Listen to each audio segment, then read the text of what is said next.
अस्सलाम वालेकुम everyone, welcome to my channel, welcome to another vlog. I hope आप सब ठीक होंगे। हम लोग भी अल्हम्दुलिल्लाह सब ठीक हैं। और ठंड भाई प्रॉपर वाली आ गई है। अब तो सारा दिन घर में हीटर चलता रहता है और बस जैसे ही मैं काम वगैरह करती हूँ तो बिस्तर में घुस जाती हूँ। खैर, अभी था नाश्ते का टाइम और बच्चों को छुट्टी थी। आज मंडे था और बच्चों को छुट्टी थी इसलिए क्योंकि इनका स्पोर्ट्स डे था संडे को। और ज़ैनब, जैसे मैंने बताया था ना, फ्राइडे को गई थी। जिन्होंने मेरा वो व्लॉग देखा होगा, फ्राइडे को गई थी 7 बजे और 4 बजे तक। तो ज़ैनब क्वालिफ़ाई नहीं की फाइनल्स के लिए, तो ज़ैनब फिर संडे को नहीं गई थी। जो बच्चों ने क्वालिफ़ाई करना था, लाइक फ़र्स्ट जो बच्चे आए थे, सिर्फ उन्होंने जाना था संडे को, बाकी स्कूल्स के साथ compete करने के लिए। तो ज़ैनब चूँकि क्वालिफ़ाई नहीं किया था उसने, तो फिर वो घर ही थी। और मंडे को इसलिए छुट्टी थी कि ऑफ कोर्स स्कूल में फंक्शन था प्रॉपर एक, और संडे को, तो इस वजह से फिर उन्होंने शायद रेस्ट के लिए बच्चों को छुट्टी दी हो कि जिन्होंने पार्टिसिपेट किया था, टीचर्स थी और बाकी बच्चे थे, स्कूल का स्टाफ था, तो वो फिर एक दिन रेस्ट कर ली। तो आज बच्चों की छुट्टी थी और आज मेड ने भी नहीं आना था क्योंकि मेरी जो मेड हैं उनको देखने के लिए किसी ने आना था, तो इस वजह से वो फिर आज उनकी मंडे की छुट्टी थी। तो आज सारे काम जी मैंने करने हैं घर के। और स्टार्ट किया है नाश्ते से। जिस दिन बच्चों की छुट्टी होती है ना, मेरी प्रेफरेंस यही होती है पराठा, अंडा, पराठा, चाय, ऐसी कोई चीज़ खिलाई जाए, क्योंकि रूटीन में जो ब्रेकफास्ट होता है ना, क्विक वाला मैं बनाती हूँ जो जल्दी से बच्चे खा लें और जल्दी जल्दी पक भी जाए, बन भी जाए। तो जब छुट्टी होती है तो फिर मेरी यही प्रेफरेंस होती है कि कुछ अच्छा खिलाऊं। और या तो बाहर का नाश्ता, जैसे हलवा पूड़ी मेरे बच्चों को बहुत पसंद है, शौक़ से खा लेते हैं, या फिर पराठा अंडा या पराठा चाय, तो ये इनको बड़ा अच्छा लगता है। तो बस मैं पराठा बना रही थी ज़ैनब फ़ातिमा के लिए, और देसी घी था पास में, तो मैंने सोचा कि अब देसी घी में इनको मेरी ज़्यादा प्रेफरेंस यही होती है नाश्ता एटलीस्ट देसी घी में बना जाए। ना हो तो फिर ऑफ कोर्स ऑयल में बनाती हूँ, हो तो फिर मैं ना देसी घी में ही ब्रेकफास्ट बनाती हूँ। जैसे मीठे टोस्ट बड़े ही मज़े के लगते हैं देसी घी में। इसके अलावा अंडे हो गए और पैनकेक्स हो गए, इसके अलावा पराठा बहुत मज़े का लगता है, तो देसी घी फिर इस तरह यूज़ हो जाता है। खैर, बच्चों के लिए एक पराठा बनाया है, हस्बैंड के लिए मैंने बनाई है रोटी, उनको रोटी खानी थी, साथ में एग्स बॉईल कर लिए हैं, चाय बन रही है मेरे लिए और बच्चों के लिए पराठे के साथ डिप करने के लिए, और मैंने अपने लिए बनाना है ऑमलेट। आज मेरा दिल था कि मैं ऑमलेट खाऊं, साथ एक स्लाइस ले लूँगी और ऑमलेट बना लूँगी।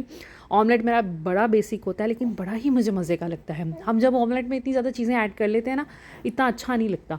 तो मुझे यही सिंपल सा ऑमलेट पसंद है। मैं इसमें सिर्फ सॉल्ट डालती हूँ, थोड़ा सा ब्लैक पेपर, और बाकी ये कि प्याज, टमाटर, हरी मिर्चें, इतना फ्रेश सा और इतना लाइट सा इसका फ्लेवर होता है ना। तो आगे चल के उसकी शक्ल दिखाती हूँ आपको अच्छी लगेगी। आज मैंने करने हैं घर की सारी क्लीनिंग। ऑफ कोर्स जिस दिन मेड ना भी आए तो मेरे काम तो रुकते नहीं हैं, सारे काम करने होते हैं। और जिस दिन मैं काम करूँ तो फिर मेरी यही कोशिश होती है कि अच्छा डस्टिंग अच्छे से कर लूँ, अच्छा देख लूँ कोने कुदरे किस तरह के हैं, क्या हिसाब किताब है। तो सारा कुछ आज वही रूटीन में चलेगा। बच्चों को मैंने नाश्ता दे दिया था। प्याली में चाय मैं इसलिए डालती हूँ समटाइम्स कि जल्दी ठंडी हो जाती है, क्योंकि ऑफ कोर्स इतनी गर्म चाय थी, तो मैंने सोचा कि प्याली में डिप करना भी आसान होगा, कप में डिप करना थोड़ा मुश्किल हो जाता है, और ये कि ठंडी भी हो जाएगी। ये है जी मेरा ऑमलेट। प्याज डालती हूँ, टमाटर डालती हूँ, थोड़ी सी हरी मिर्चें डालती हूँ और नमक एंड ब्लैक पेपर। तो एक स्लाइस मैंने नीचे रख लिया है और बस मैं ये खाऊंगी। साथ में चाय मैंने ले ली है। हस्बैंड ने वही दालीम खाना है। अब जब तक दालीम नहीं ख़त्म हो जाना ना, इन्होंने वो, इसीलिए मैं पूरा पैकेट बना लेती हूँ। हालांकि फैमिली हमारी छोटी है, क्योंकि ये फिर दालीम ख़त्म हो जाता है ना, फिर सैड हो जाते हैं। तो इस वजह से मैं, इन्होंने तो वही खाना था, साथ में इनके लिए एग्स, इज़ा के लिए एग बॉईल कर लिया था। तो बस ये है जी हमारा नाश्ता। नाश्ते के बाद मैंने करने हैं अपने काम। अच्छा, मुझे एक्सपेक्टेड नहीं था, छुट्टी है स्कूल से, तो मैंने बैग्स इनके धोए नहीं हैं काफ़ी दिनों से। एक्चुअली इनके मसला ये है कि बच्चों के बैग्स जो है ना, टीचर्स ज़मीन पे रखवाती हैं। इनके राउंड टेबल्स लगे होते हैं क्लासरूम में, और राउंड टेबल पे सब बच्चे ग्रुप्स बना के बैठते हैं। तो बैग्स जो है ना, टीचर्स सारे एक साइड पे लाइन लगा कर ज़मीन पे रख देती हैं।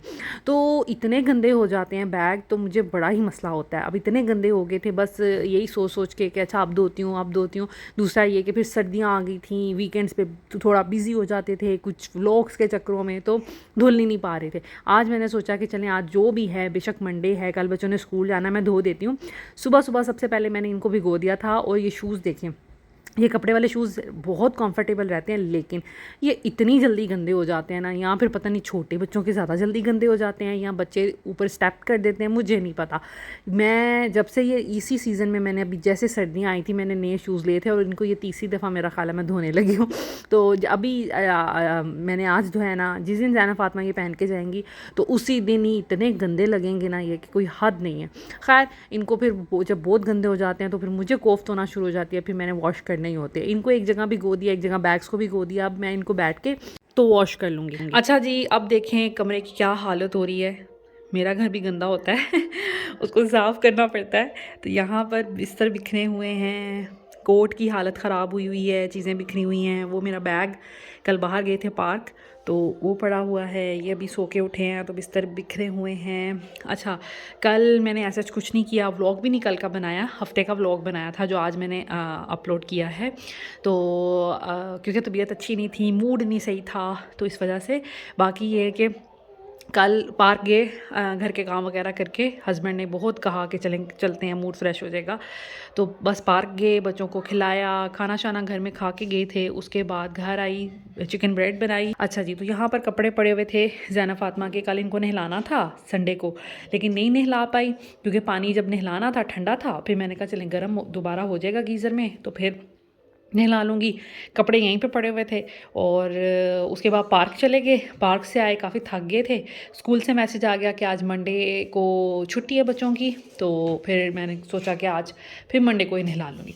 तो ये यहाँ पर चीज़ें पड़ी हुई हैं। तो बस ये कमरे की कुछ हालत है, अभी करते हैं इसको दुरुस्त, तो फिर आपके साथ शेयर करती हूँ।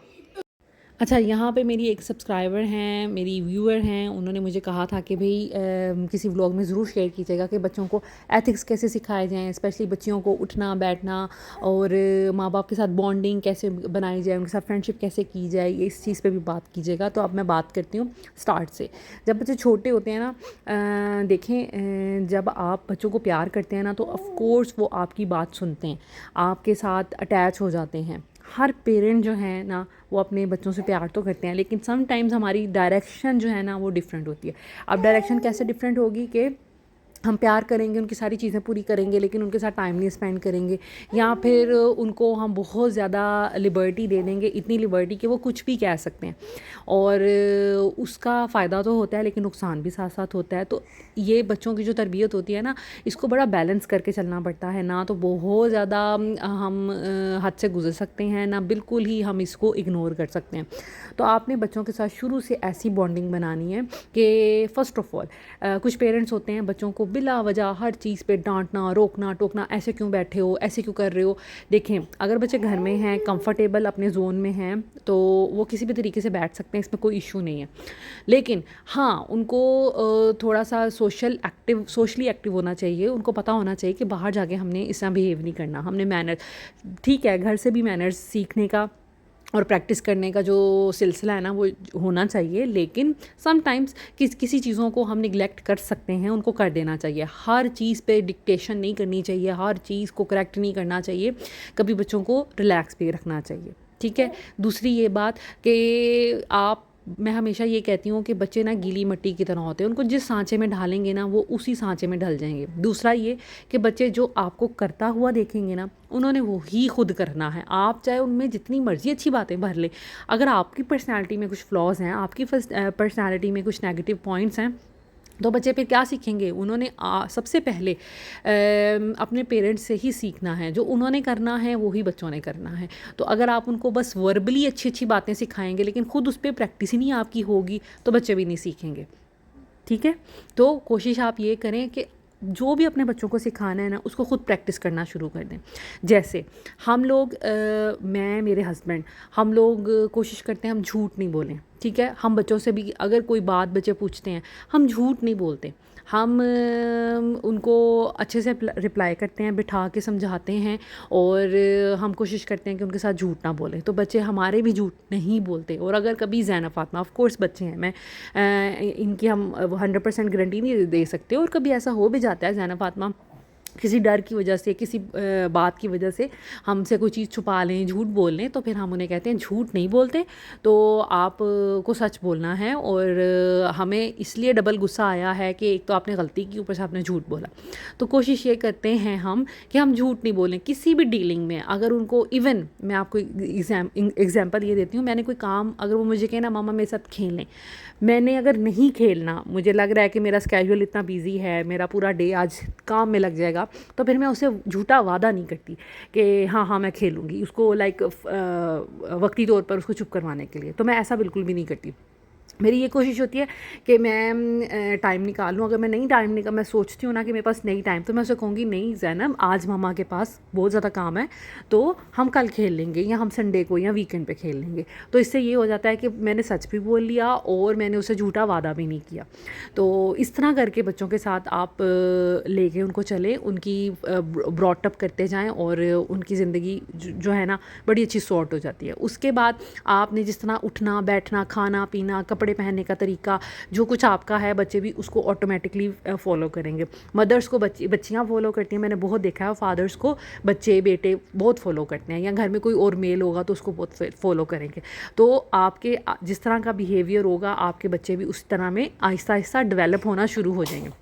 बाकी ऑफ़ कोर्स अपनी पर्सनालिटी में जो फ्लॉज़ हैं ना, कोशिश करें कि उसमें से निकालें। जैसे मेरे हस्बैंड कहते हैं कि अगर मैंने ज़ावियार का ब्रॉट अप करना है, तो जैसे जैसे ज़ावियार ने बड़े होना है, जो जो मुझ में बैड पॉइंट्स हैं, मैं उसमें कोशिश करूँगा मैं उसको निकालूँ, ताकि ज़ावियार कुछ गलत चीज़ें ऑप्ट ना कर ले। ठीक है, तो देखिए बच्चों के साथ साथ पेरेंट्स को भी जान मारनी पड़ती है, उनको भी कोशिश करनी पड़ती है। तो इस तरह आप अपने बच्चों की पर्सनैलिटी जो है ना डेवलप करना चाहते हैं, जो कुछ आपने उनसे करवाना है ना, वो खुद करना शुरू कर दें। खाने पीने में आप बिल्कुल भी रिलैक्स ना हों, जैसे अच्छे तरीके से खाना खाएं, मैनर्ड तरीके से खाना खाएं, टेबल थोड़े बहुत बच्चों को एटिकेट्स सिखाना शुरू करें, ख़ुद फॉलो करना शुरू करें, तो फिर ऐसा ऐसा बच्चे भी देख देख के फॉलो कर लेंगे। अभी ज़ैनब फ़ातिमा को फोक्स एंड नाइफ्स के साथ खाना नहीं आता, लेकिन फिर भी वो हमें जब देखती हैं तो उनका भी दिल करता है, या ज़ैनब का बहुत ज़्यादा दिल करता है कि वो यूज़ करे, तो हम उसको पकड़ा देते हैं कि ठीक है, उसको ट्रेन भी कर रहे हैं, लेकिन ऑफ़ कोर्स बच्ची है, थोड़ा उसको सीखने में टाइम लगेगा, तो आहिस्ता आहिस्ता वो इंशाल्लाह ताला सीख जाएगी। लेकिन ऑफ़ कोर्स हमें आता है, और हम फर्दर कोशिश यही करते हैं कि हम मज़ीद सीखें, हम मज़ीद किसी भी आप चीज़ में घुस जाएँ तो फिर उसको सीखने में कोई टाइम नहीं लगता। मेरा ख़्याल है 2-3 दिन की बात होती है और आप सीख लेते हैं। तो अगर बच्चों में ये चीज़ें डेवलप करनी है, तो आपने ख़ुद भी ऐसे अमल करना है। आप अमल नहीं करेंगे, आप ख़ुद हाथ से खा रहे हों या किस इस तरह से, फिर भी बच्चों को आप कैसे ट्रेन करेंगे? वो फिर आपसे यही क्वेश्चन करेंगे, आप तो ऐसा नहीं करते।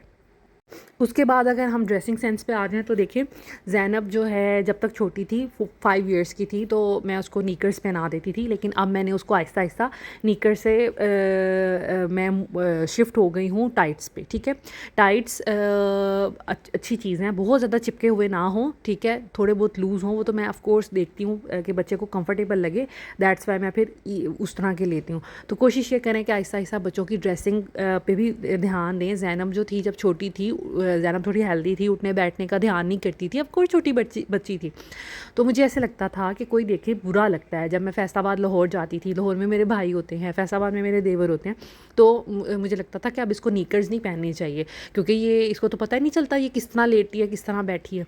तो मैंने फिर वो ख़त्म कर दी। अपने घर में मैं पहना लेती थी, क्योंकि हमारे घर में इनके फ़ादर के अलावा कोई नहीं होता था, लेकिन मैं फैसलाबाद और लाहौर में वो चीज़ें ख़त्म मैंने कर दी। आहिस्ता आहिस्ता मैंने उसको शिफ्ट कर दिया, स्कर्ट्स पहनानी छोड़ दी। और ज़ैनब ने स्कर्ट जब से मैंने पहनानी छोड़ी है, 1-2 दफ़ा कहा मामा मुझे स्कर्ट लेनी है, तो मैंने कहा नहीं, बाबा डजंट लाइक दैट, तो हमने नहीं पहननी, या ऐसे एक्सपोज होता है। तो वो कहती थी मेरी क्लास में तो बच्चियाँ पहनती हैं, तो मैं कहती थी कोई बात नहीं, इट्स ओके, लेकिन हमने नहीं पहने। तो इस तरह करके आप जैसे ही अपने बच्चों को सिखाना चाहते हैं ड्रेसिंग का, जो आप समझते हैं कि ये हमारी लिमिट है, जैसे हमारी लिमिट्स है, अभी ज़ैनब 7 इयर्स की है और पैंट शर्ट पहनती है, मेरा ख़्याल है मज़ीद 1-1.5 साल तक, 2 साल तक मैं उसको शायद पैंट शर्ट पहनाऊँ।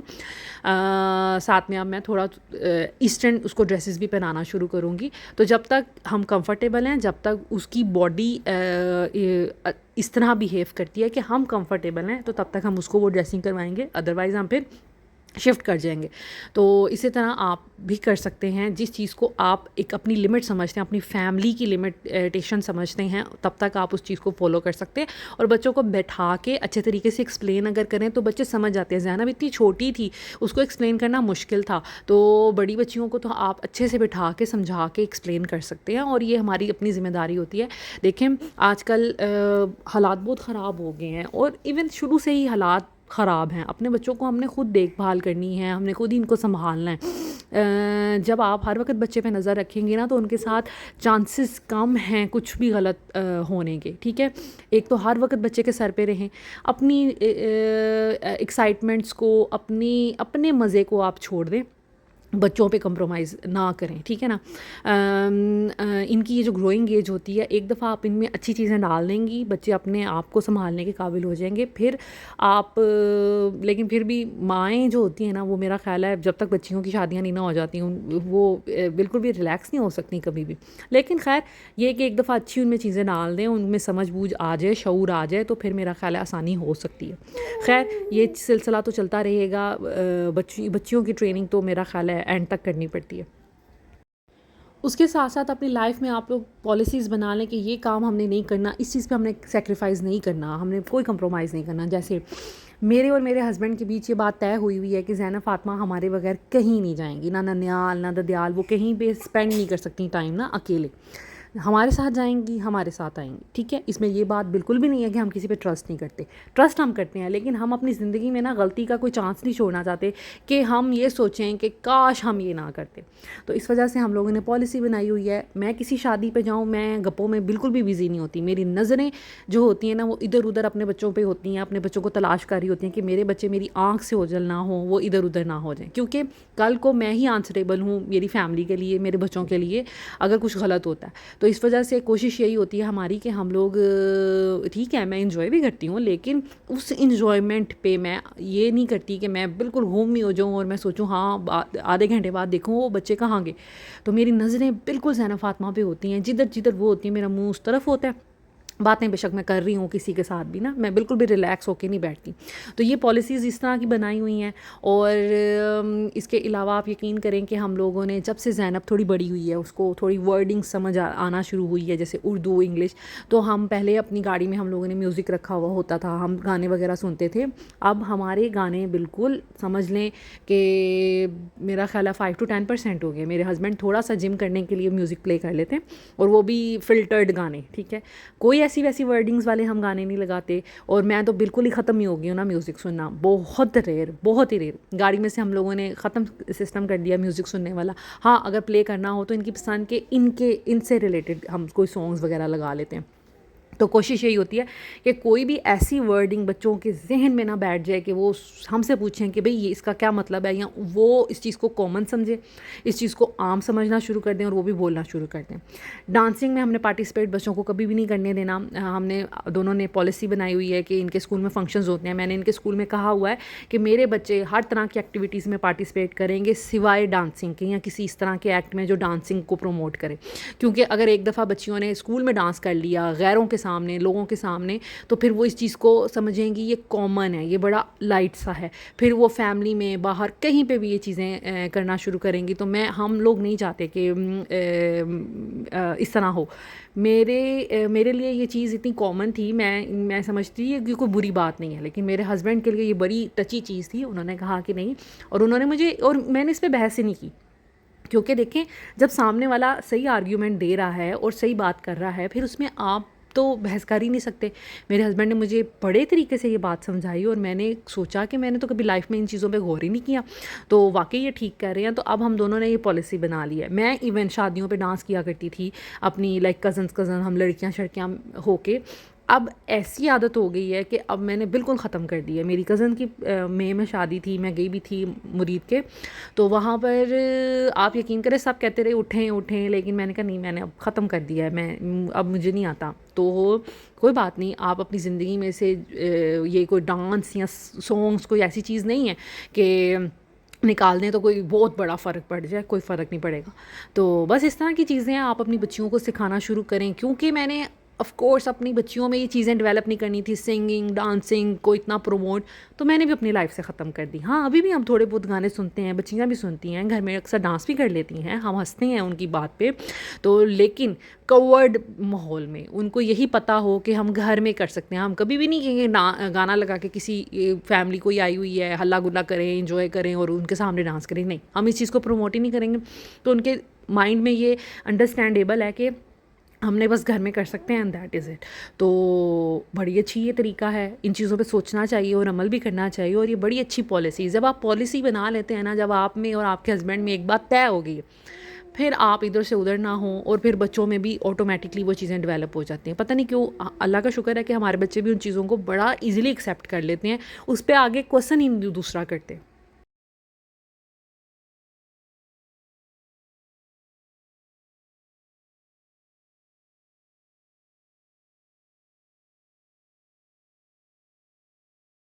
और एक और बात, मैं मैं खुद इंसान ऐसी थी, मेरी अम्मी ने हमारी ऐसी परवरिश की थी कि हम कहीं पे भी चले जाएं, कोई हमें ज़मीन पे बैठा रहा है, कोई हमें ज़मीन पे सुला रहा है, कोई हमें दाल खिला रहा है, हम लोगों ने कभी मुंह नहीं बसोड़ा। ये चीज़ें बच्चियों में डेवलप होनी चाहिए, इवन बच्चों में भी, बच्चियों और बच्चियों की तरबियत में कोई ख़ास डिफरेंस नहीं रखना चाहिए। क्यों भाई, कोई डिफरेंस नहीं होता। आप यकीन करें, मेरे हस्बैंड भी ऐसे हैं। अल्लाह का शुक्र है कि हम अल्हम्दुलिल्लाह बड़े सेट हैं, सॉर्ट हैं हमारी लाइफ। लेकिन हम कहीं पे भी चले जाएं, हम कभी कंप्लेन नहीं करते, हमें नींद अच्छी नहीं आई, हमें बहुत ट्रैवल करके आपके घर आना पड़ा, हम तो बड़ा थक गए हैं, ये हो गया है, वो हो गया है, हम कभी कंप्लेन करते ही नहीं हैं। और आप यकीन करें, जो इंसान कंप्लेन करता है ना, वो कभी किसी को दूसरा अच्छा नहीं लगता। आप उस बंदे को घर में बुलाना छोड़ देंगे जो इतनी कंप्लेंट्स करता है, उसको मिलना छोड़ देंगे जो कंप्लेंट्स करने का आदी होता है। तो कोशिश करें कि आप ख़ुद कंप्लेन करने वाले इंसान ना बने। फिर आप अपने बच्चों को भी सिखाएं कि नहीं, कंप्लेन नहीं करना, जो है जैसे है वैसे रहें, वैसे खाएं, वैसे पिएं, इसी में एडजस्ट करें। वेट करना, हम ज़ैना फ़ातिमा को सिखाते हैं, वेट करना सीखें। फ़ातिमा थोड़ी है, उसमें पेशेंस कम है, लेकिन हम कहते हैं Fatima you have to wait. हमने उसको कोई चीज़ देनी होती है, ज़िद अगर करे तो फिर हम टाइम डबल कर देते हैं। बस you have to wait, wait करना सीखें, एडजस्ट करना सीखें, बियर करना सीखें। कहीं दर्द हो रहा है, बियर करना सीखें। कंफर्टेबल नहीं है, आप बियर करना सीखें। तो इस तरह की चीज़ें बच्चों को सिखानी चाहिए। तो फिर इंशाल्लाह ताला वो उनका ब्रॉटअप जो है अच्छा हो जाता है, आपकी लाइफ भी अच्छी होती है, एक अच्छा ह्यूमन वो बन जाते हैं। खैर यहाँ पे मैं बनाने लगी थी पिज़्ज़ा। ये वही डो है जो मैंने ब्रेड के लिए बनाई थी। मैंने एक साइड से इसको सेक लिया है और दूसरी साइड पे मैंने पलट कर तो तवा नीचे रख दिया। अभी मैंने इसको आग पे नहीं रखना। चिकन मैंने एक साइड पे बना लिया, सिंपल नमक मिर्च हल्दी और इस तरह की चीज़ें डाल के, सोया सॉस विनीगर वगैरह डाल के बनाई है। एक तरफ मैंने चीज़ जो है वो श्रेड कर दिया है। अब मैं इसको असेंबल करूँगी। बहुत ईजी है। रोटी बनानी, डो तो मैं आपको बता चुकी हूँ, उससे रोटी बनानी, ऊपर ये सलमान वालों की पिज़्ज़ा सॉस लगानी है। ये बड़ी इकनॉमिकल भी आती है और अच्छी भी है। ऐसा नहीं है कि सस्ती है लेकिन अच्छी नहीं है, तो महंगी लेने की कोई ज़रूरत नहीं। वैसे तो घर में भी बन जाती है, लेकिन आप ये भी बना सकते हैं, ले सकते हैं, और बड़ी सस्ती सी आती है। खैर, ये मैंने सबसे पहले डो के ऊपर रोटी बनाई, उसके ऊपर मैंने लगाया इसके साथ पिज़्ज़ा सॉस, उसके ऊपर जो भी आपने टॉपिंग करनी है आप वो लगा दें, चीज़ लगा दें, ओरिगैनो लगा दें और थोड़ी सी चिली फ्लेक्स डाल दें, तो आपका बड़ा मज़ेदार घर में पिज़्ज़ा बन सकता है। आप इसकी शक्ल देखें और आप यकीन करें, मेरे बच्चे माशाल्लाह मेरे हाथ का पिज़्ज़ा बहुत शौक से खाते हैं। इवन जिसको भी खिलाया सबको पसंद आता है। और इसके ऊपर टॉपिंग्स आप कुछ भी कर सकते हैं। मेरे पास ऑलिव्स नहीं थे घर में, फिर मेरे पास मशरूम नहीं थे, मैंने नहीं डाले, वो भी डाल सकते हैं। कॉर्न्स भी डाल सकते हैं। अगर आप वेजिटेरियन हैं, चिकन के अलावा आप इसमें पनीर डाल सकते हैं और आप कॉर्न्स डाल सकते हैं, कैप्सिकम तरह तरह की डाल सकते हैं, मशरूम डाल सकते हैं, कुछ भी डाल सकते हैं, बाकी वो आपके फ्लेवर पे है। मैंने ये चिकन घर में ही तैयार कर ली थी सिंपल बेसिक मसालों से, चीज़ डाली है और बड़े मज़ेदार से किस्म का ना हमारा जो पिज़्ज़ा है वो रेडी हो गया है। बच्चे बहुत खुश थे कि मामा ने पिज़्ज़ा बनाया, और आप यकीन करें मैंने इसमें से एक भी बाइट नहीं ली। ज़ैनब फ़ातिमा ने माशाल्लाह पेट भर के पिज़्ज़ा खाया। इज़ा ने एक ये छोटा सा साइज़ वाला साइड वाला खाया, बाकी सारा माशाल्लाह ज़ैनब फ़ातिमा ने ख़त्म किया। तो अल्लाह का शुक्र है, आप लोग भी इस रेसिपी से ज़रूर बनाइएगा। सिंपल सी है, कुछ भी नहीं करना होता, बस एक आइडिया लगाना होता है। और बगैर अवन के मैंने बनाया। एक साइड से आप लोगों ने इसको गर्म कर लेना है, फ्लिप करके तवे को नीचे कर दें, बाद में सारी ऊपर चीज़ें लगा के तो ऊपर ढक कर रख दें तकरीबन 10 मिनट के लिए हल्की आंच में, क्योंकि आपने बेसिकली डो को पकाना है और चीज़ को मेल्ट करना है और कोई काम नहीं करना। तो आपका बड़ा अच्छा पिज़्ज़ा तैयार हो जाएगा। डिफरेंट एक्सपेरिमेंट्स करती रहा करें, कभी मशरूम वाला, पेपरोनी भी बाज़ार से मिल जाती, पेपरोनी पिज़्ज़ा भी बना सकते हैं, सॉसेस डिफरेंट घर से बना सकते हैं, कोई इशू नहीं है। तो अभी बच्चे जो हैं डिनर करेंगे, उसके बाद फिर इन्होंने रात को सो जाएंगे। तो yeah this is it. I hope आज का व्लॉग भी आपको अच्छा लगा होगा। Thank you so much for watching this video. Take care, अल्लाह हाफिज़। यम्मी है, ऐसे ऐसे करें यम्मी, कैसे यम्मी?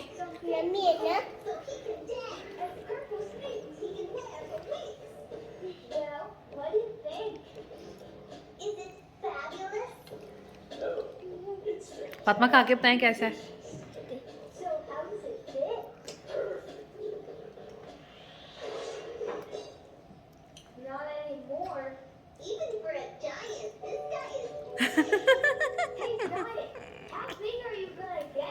कैसे? My daddy's as big as a house, so I guess as big as a house.